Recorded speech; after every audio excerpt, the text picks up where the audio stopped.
irmãos, um bom dia a todos. Hoje nós estaremos nos falando aí sobre a aula 5, a vontade de Deus, ou o que o meu individualismo diz que é. Então a nossa base do texto textual é de Gênesis 22, 1 a 19. Estaremos falando sobre ele com mais ênfase. E quero dizer que estamos com saudades e voltemos logo a nos ver. Vamos orar? Iniciar com uma oração? Santíssimo Deus, eterno Pai, nós te agradecemos por esse dia, agradecemos pelo teu cuidado, agradecemos, ó Deus, porque o Senhor tem nos assistido mesmo em tempos difíceis. Agradecemos porque a tua palavra tem, por meio das redes de comunicação, tem alcançado os teus servos e tem feito, Senhor Deus, levado paz ao coração dos aflitos, dando ânimo e fortalecendo o teu povo espalhado por toda a face dessa terra. Agradecemos por isso e tem servido também como evangelismo para as nações. Pai, nós te agradecemos por isso e pedimos que o Senhor nos fortaleça cada dia mais e mais, em nome de Jesus. Amém. Meus queridos, hoje nós estaremos na aula 5, tratando aí a vontade de Deus, um tema bem complexo, mas importantíssimo, e nós precisamos discutir sobre ele em tempos de que as pessoas tentam adivinhar, tentam buscar aí, visões e raciocínios simbólicos, né, de simbologias, de catástrofes, de tudo isso, e pensando ênfases, realidades que estão nas Escrituras. Então, por isso nós precisamos olhar para isso, olhar para esse tema.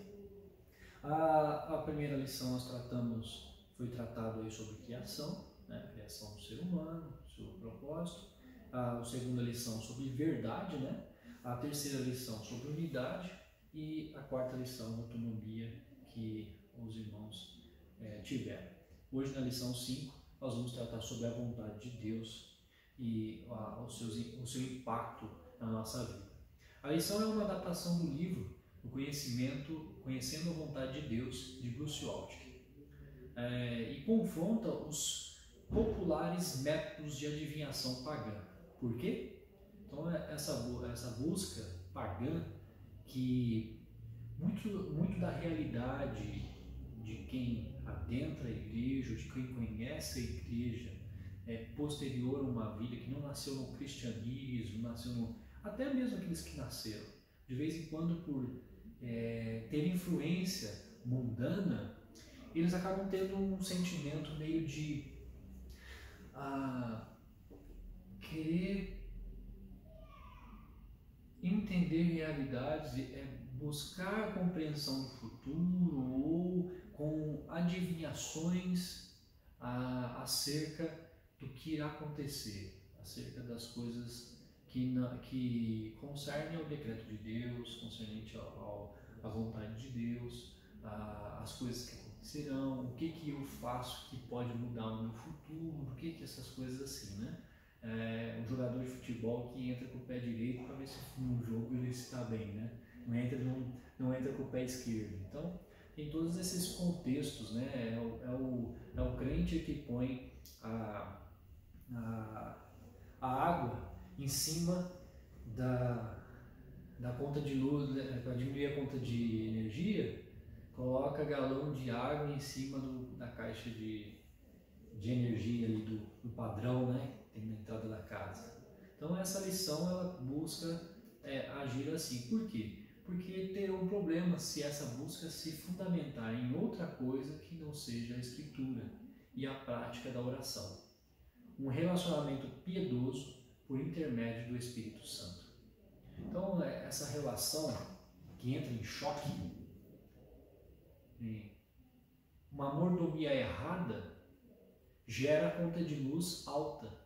Não é colocando galões de 2 litros de água em cima do padrão que você diminuirá a sua conta de luz, mas a sua mordomia correta, a sua atuação correta dentro da sua casa, economizando energia, tomando banho mais direto, também ajudando no meio ambiente. Então, todas essas questões entram em choque E esse relacionamento que nós temos de uma mente mundana entra em choque com a realidade do Espírito Santo, a realidade de busca, a escritura, a prática, a vivência. E quanto mais nós nos mergulhamos no conhecimento bíblico, mais nós nos aprofundamos a servi-lo de modo correto. Então, nosso esboço aí terá um termo complicado, né? É um termo complicado esse, um tema, né? É descobrir a vontade de Deus. Como é que nós descobrir a vontade de Deus? Nós descobrimos, nós temos essa condição. Como é que isso é feito? Interpretação individualista, o exemplo de Abraão. Então eu fecho com o exemplo de Abraão e com o nosso texto base. E a conclusão e a aplicação. Quero iniciar com um objetivo. Qual o objetivo que nós temos com essa lição e o propósito aí para com os irmãos? Motivar a buscar conhecer a Deus e a sua vontade em um relacionamento piedoso com Cristo, por intermédio da meditação na palavra e da oração. Então, no nosso foco, já esteja isso gravado, puder anotar aí no seu caderninho, devocional, vida devocional. Quer saber a vontade de Deus ou o que meu individualismo diz que é? Então, aí vai entrar em choque entre você e a própria palavra de Deus. Você como cristão, obediente à palavra do Senhor, você está sendo regido por ela, pela vida devocional? Ou é pelo seu individualismo que diz que é? Então vai entrar em choque. Você que é um cristão, que ouve a palavra de Deus, e essa lição nossa, os textos que nós leremos, seja guiado pela palavra do Senhor. Deixe o seu achismo, deixe o seu individualismo e volte-se à palavra do Senhor. Porque no momento que você necessitar, o Espírito Santo realmente conduzirá a sua vida. Então, passamos aí do objetivo. Quem tem mais autoridade? A palavra revelada ou os sinais ou revelações extras bíblicas? Essa é uma das nossas preocupações dos nossos dias, se a palavra revelada ainda tem autoridade, ela ainda tem autoridade sobre a vida dos cristãos dos nossos dias. Não quero pontuar passado nem futuro, eu e você. Porque hoje levanta-se muitas pessoas dizendo, profetizando coisas que irão vir, coisas que acontecerão, levantando alarde dentro da igreja, anunciando acontecimentos por vir. Então, são questões extras bíblicas. E isso aí, essa questão extra, a revelação de Deus, muitas vezes soa como uma pitada do Evangelho. Algumas pessoas anunciando que 2020 haveria catástrofe como essa e que as coisas melhorariam, que as coisas... Meus queridos, a palavra do Senhor já é completa. Se alguém vier dizendo que haverá lobos em meio aos cordeiros e líderes farão de nós mercado, esse contexto assim, saiba que as Escrituras já falou. Pedro já dizia isso aí. Sobre questões de dificuldade que os cristãos passariam, de que o mundo haveria aflições, as Escrituras já dizem isso. Tranquilize o seu coração. Não caia nas falácias e de que tem pitada de verdade. O diabo é muito sagaz. O diabo veio na sedução pela serpente, e ele usou pontos da verdade, mas lançando o engano, né? O engano e o desejo da cobiça sobre o coração de Eva, e depois Adão cedeu a essa cobiça, a esse desejo. Então nós temos que tomar esse cuidado aí com relação às meia verdade. Não é uma verdade, não caia nessa. A verdade, ela é conhecida, a verdade é Cristo Jesus. Conhecereis a verdade vos libertará. E disse Jesus, eu sou o caminho, a verdade e a vida, e ninguém vem ao Pai senão por Ele. Então, quando olhamos aí para o nosso estudo, temos aí a preocupação desse tema. Qual é a verdade que você está ouvindo? A revelada ou a extra? As que tentam maquiá-la ou que puxam pontos das Escrituras dizendo que está sendo revelado a ele, que as coisas acontecerão assim. Então, prestemos atenção sobre o termo complicado. Esse termo ele é complicado, primeiro, por causa de definições. Nós definimos a vontade de Deus. A vontade de Deus soberana, um Deus que é onisciente, onipotente, que transcende a nossa realidade, mas nós temos a pessoa do próprio Jesus Cristo. Se ele é alguém que transcende, mas ele é alguém que emana, é imanente, ele está no meio de nós, ele sentiu o que nós sentimos, ele passou pelo que nós passamos. E dentro desses decretos de Deus, nós temos o plano eterno de Deus, que é o plano eterno de Deus é a criação, a redenção, a consumação. Dentro de tudo isso aí nós temos todos esses passos. As Escrituras nos mostram o decreto de Deus, e os decretos de Deus, tanto na natureza, nas coisas criadas, como no nosso decreto, que fomos criados para a glória dele, e o Senhor vai convergir tudo isso para, no fim, na consumação de tudo, para a sua glória. Pense bem, é fácil para nós olharmos isso hoje por questões do tempo, né? Nós analisamos a história. Dentro da história, nós temos aí fácil acesso à história do povo na queda, né? da questão de Gênesis, com Moisés, e nós vemos essa continuidade, esse passo progressivo até vir quem? O Redentor. Então, criação, queda e redenção. Para nós é tranquilo vermos isso nas Escrituras, mas é difícil de vermos consumação, né? Mas o Senhor, desde quando iniciou com Cristo, nós vemos o quê? Um início de uma vinda já do seu anúncio, né? Desde quando ele nasceu, venceu a morte e ressuscitou, vencendo a morte. Ele já, ali voltando para junto do Pai, as coisas já para a segunda volta já estão aí.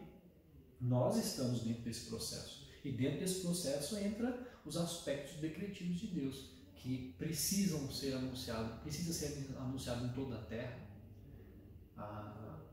Precisa ter os eleitos serem escolhidos de todo o tempo, precisa ter as catástrofes que haverão, precisa dos agentes de Satanás que meditam com malícia e agem com maldade no mundo. Então, dentro desse decreto de Deus estão todos isso aí. Por quê? Para convergir a sua soberania, né? O seu governo soberano. Então, dentro de tudo isso, nós devemos descansar. Qual é o prazer de Deus? O que o Senhor requer? Conhecimento das Escrituras. Um coração contrito, um coração que teme a Ele, que obedece. Então, dentro disso está um coração que teme. E teme, confia também, porque Ele é quem governa, Ele é o soberano. Apocalipse 14:3 vai dizer que Ele está no seu... na verdade, 14:1, vai dizer que Ele está no seu santo monte, né? Ali é o termo de Monte Sião. O Monte Sião é o Monte Moriá, o Monte do Senhor, o monte onde foi construído o templo, onde foi construído o templo de Jerusalém, onde Cristo foi morto. Então, tudo isso aí nós veremos ainda mais para frente no nosso estudo de hoje. Imutabilidade de Deus, né?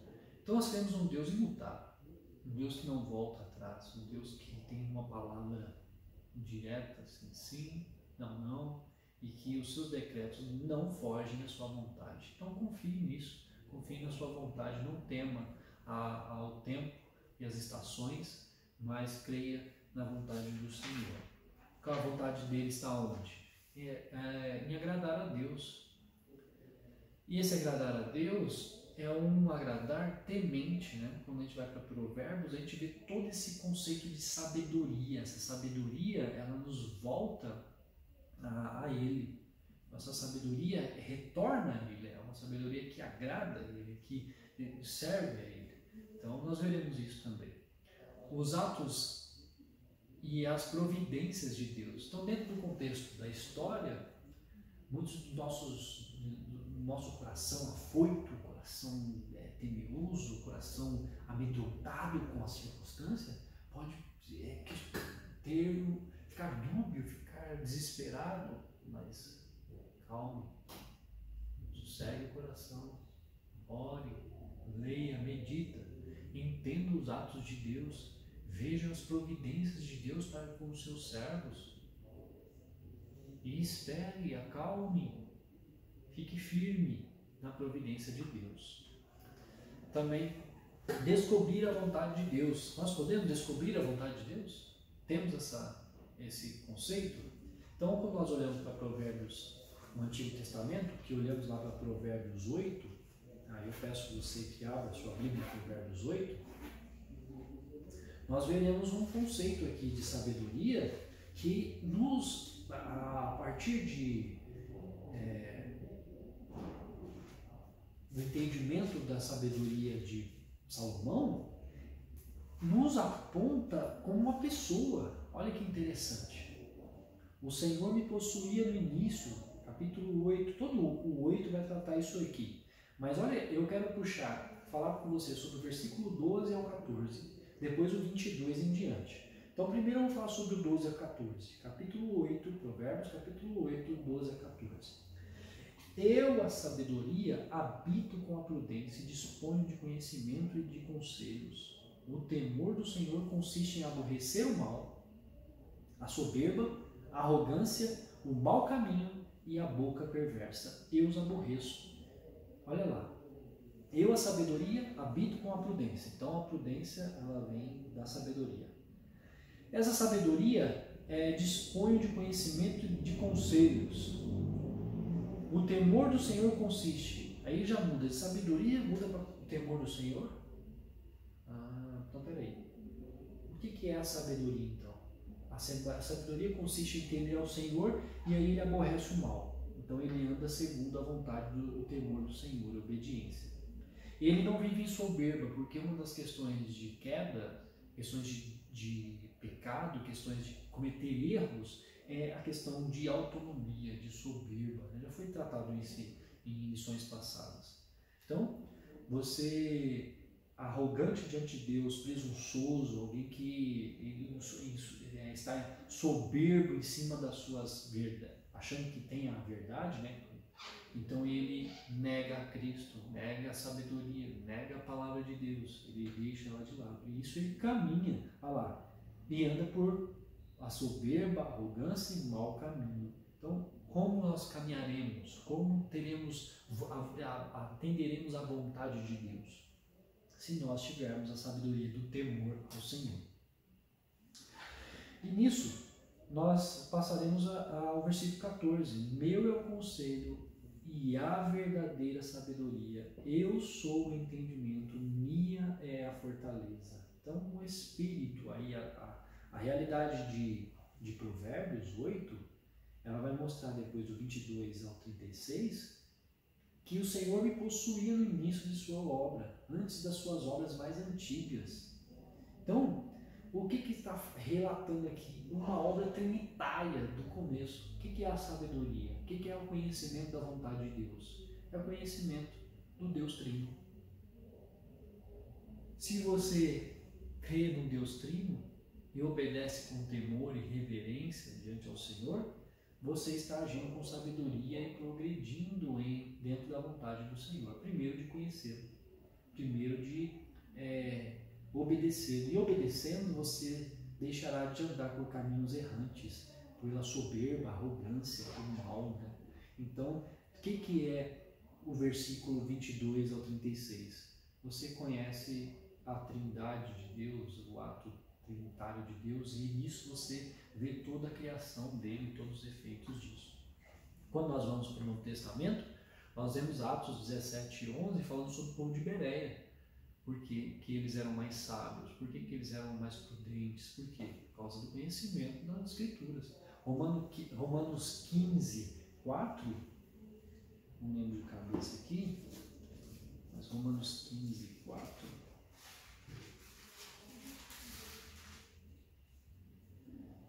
Para dizer, Romanos 15, 4, pois tudo quanto outrora foi escrito para o nosso ensino foi escrito, a fim de que, pela paciência e pela consolação das Escrituras, tenhamos a esperança. Como é vivo a vontade de Deus em nós, quando nós não temos esperança, quando nós temos a convicção de que aquilo que o Senhor disse irá se cumprir e podemos esperar e aguardar fielmente nisso. 2 Timóteo 3, 14 e 17 vai falar que toda a escritura é inspirada por Deus, útil para o ensino, para a correção, para a educação, a justiça, todo esse contexto. Então ela é, sim, verdade, de fato, e ela nos ensina, porque ela é útil e eficaz para a nossa correção, para a justiça, para todo o nosso progresso. Então, e interpretações individualistas. Como que isso acontece? Não se pode pegar exemplos da revelação especial e torná-los normativos na experiência cristã. Não podemos tomar circunstâncias especiais e transformá-las em regra, mais frequente nos textos narrativos. Então, como é que nós vemos isso nas Escrituras? É alguém que pega o texto de Abraão e fala, olha, nós temos que sacrificar. Nós vamos ler o texto de Abraão. Abraão sacrificou o seu filho, porque o Senhor pediu, nós temos que obedecer e sacrificar aquilo que é premissa em nós. Meus irmãos, aquilo ali é uma narrativa, realmente. Ele exerceu com temor e obediência, sim, mas aquilo ali tipificava aquele que seria o cordeiro, o substituto para o homem que era o filho de Abraão, que era filho e trazia nele as marcas do pecado, trazia nele o pecado, de Adão. Então ele era necessário morrer, mas foi-lhe dado o substituto. Quem fez isso para conosco? Quem era ali estava tipificando a humanidade, a humanidade e em pecado precisa morrer, condenado pelo pecado de Adão. Agora ele tem um substituto. Então o Senhor deu o substituto e fez aliança com Abraão. Então, quando as pessoas pegam Davi, Davi venceu o gigante, nós temos que vencer nossos gigantes, porque a mensagem é bonita, nós temos que vencer os nossos gigantes. Não, meus irmãos. Primeiro, que Davi não é o herói da história. Ali o herói é Deus. E o temor pelo nome de Deus que levou, a obediência ao nome de Deus, ao zelo pela palavra de Deus, pelo Deus de Israel, que fez com que Davi fosse diferente daqueles outros, zelar pelo nome de Deus. E ali mostra a guerra entre o Filho de Deus vencendo o mundo, vencendo a morte, vencendo as grandes afrontas, dos ímpios, que é o descendente de Davi. Então você vê essas questões que parecem ser, Davi é o herói. Não. E as questões miraculosas, que o próprio Senhor, como que alguém com uma pedrinha consegue fazer essa ação tão grandiosa? É por causa do próprio Deus. Então, quando nós olhamos para isso, nós não podemos pegar um exemplo da revelação especial e torná-los normativos para nós hoje. Olha um exemplo para nós, bem claro. Abraão, crer, atender e obedecer. Então, quando nós olhamos lá para Abraão, vá para 22, texto de Gênesis capítulo 22. Gênesis capítulo 22. Gênesis capítulo 22 é a narrativa de Abraão levando para sacrifício o seu filho. Então, eu quero que você pense comigo aqui. Não vou ler todo, porque ele é extenso, mas vamos pontuar segundo o texto. Primeiro, 22:1 vai mostrar a aprovação. Primeiro, nós não somos tentados por Deus, nós somos provados. Tiago vai classificar isso aí. Somos provados porque Deus não tenta para o mal, Deus prova o coração do homem para o progresso em adoração a Ele. Somos tentados pela nossa própria ganância, pelo diabo. Isso aí é tentação. Tentação busca a nossa queda. A provação busca o nosso progresso, a nossa continuidade em adoração ao Senhor. Então, quando você vê Abraão, ele foi provado, O termo certo aqui, provado, prova, foi um contexto de provação de Abraão. E ele, de prontidão, o que ele faz? Ele vai, disse, eis-me aqui, Senhor. Então, o Senhor chama, ele diz, eis-me aqui. E aí, o versículo 2 mostra um tipo de Cristo, por quê? Toma teu filho, teu único filho, Isaque, e esse você vai sacrificar. Poxa, é uma amostra de tipo de Cristo, o homem que foi para o sacrifício, mas também mostra a questão do pecado, né? Aqui, na verdade, o que mais tipifica ao pecado, ao homem pecador que deveria morrer, é o filho de Abraão, Isaque. Ele é o tipo mais vivo de que o homem deveria morrer. Aonde? No Monte Moriá. Lembre-se, tome bem isso aqui, Moriá, porque nós veremos isso aqui no último capítulo, no último versículo de análise. No último que nós analisaremos, eu voltarei sobre esse termo Moriá. Mas 22:3, prontidão em obedecer. Ele levantou-se e foi. Isso é uma grande prova de alguém que obedece, alguém que conheceu realmente o Senhor. Ele obedeceu e foi. Então a prontidão. 22:5, nós voltaremos. Olha a convicção de Abraão. Ele cria que mesmo se ele matasse em sacrifício o seu filho, o Senhor ressuscitaria. Hebreus vai dizer isso daí. Então você tem aqui a prova de que a fé de Abraão era de que o Senhor não amava o sacrifício de crianças. E o Senhor, ele cria na promessa de descendência. Então ele não cria na morte eterna do seu filho, ele cria que o Senhor ia restaurar o seu filho. Então por isso ele vai de prontidão, levantou-se, né? Teve aqui provavelmente um sonho, né? Durante a noite, ele levantou-se ainda de madrugada e partiu com o seu filho. Então ele vai falar o que para os seus servos? Nós voltaremos. Versículo 8, né? Deus provará. Então, quando a gente vai para o versículo 8, Deus provará para si, meu filho, o cordeiro. Proverá, na verdade. Deus proverá para ele um substituto. Olha a fé de Abraão anunciando o seu substituto. Quando nós vamos para o versículo 11, anjo do Senhor, o próprio Senhor, né, que o Filho, a pessoa do Filho, quando nós vemos em letra maiúscula assim, anjo do Senhor, então a própria pessoa do Filho, aí se prontificando para agir como substituto. Ele traz o quê? Aí já pré-anunciando a sua vinda, pré-anunciando o contexto de substituição do homem pecador. Quando nós vamos aí para o 12, amor maior, Romanos, versículo 12, então lhe disse, não estendas a mão sobre o rapaz e nada lhe faças, pois agora sei que temes a Deus, porquanto não me negaste do filho, teu único filho. Então o amor maior é em obedecer à vontade do Senhor. Quando nós obedecemos e voltamos à vontade do Senhor, nós estamos fazendo a sua vontade. É abnegar de nós mesmos, né?